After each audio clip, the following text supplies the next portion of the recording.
આપણી દુકાનમાં આવી કઈ વસ્તુ આવી ગઈ જેના દ્વારા આપણો વેપાર ફટાફટ થવા માંડ્યો? તો રામ રામ, હું છું વિજય યારને આવી ગયો છું નવા બ્લોગ સાથે. આપણી દુકાનમાં આજે ફૂલ માલ આવી ગયો છે, તમે જોઈ શકો છો. મિત્રો, હવે આપણી દુકાનમાં કરિયાણાની પણ બધી વસ્તુ મળી રહેશે, તમે જોઈ શકો છો.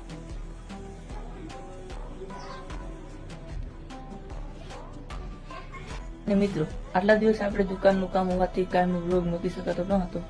હવેથી આપણે કાયમી બ્લોગ આવી જશે.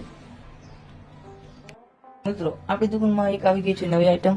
આ છે અમૃત ફેફસી, જે આપણને 380 માં પડે છે અને 480 ના થાય છે. અને આની માંગ પણ બહુ હોય છે, જોઈ શકો છો.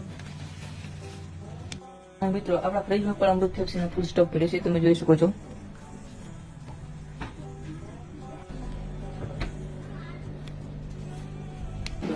અને આપણા ઘરની નજીકથી આપણે વ્લોગ જોતા હોય એને કહેવાનું કે આપણે દુકાનમાં શાક બકાલું પણ રાખીએ છીએ આપણે. અને મિત્રો, તમને આપણા વ્લોગ જોવા પસંદ આવતા હોય તો લાઈક, સબસ્ક્રાઇબ, શેર કરતા જજો.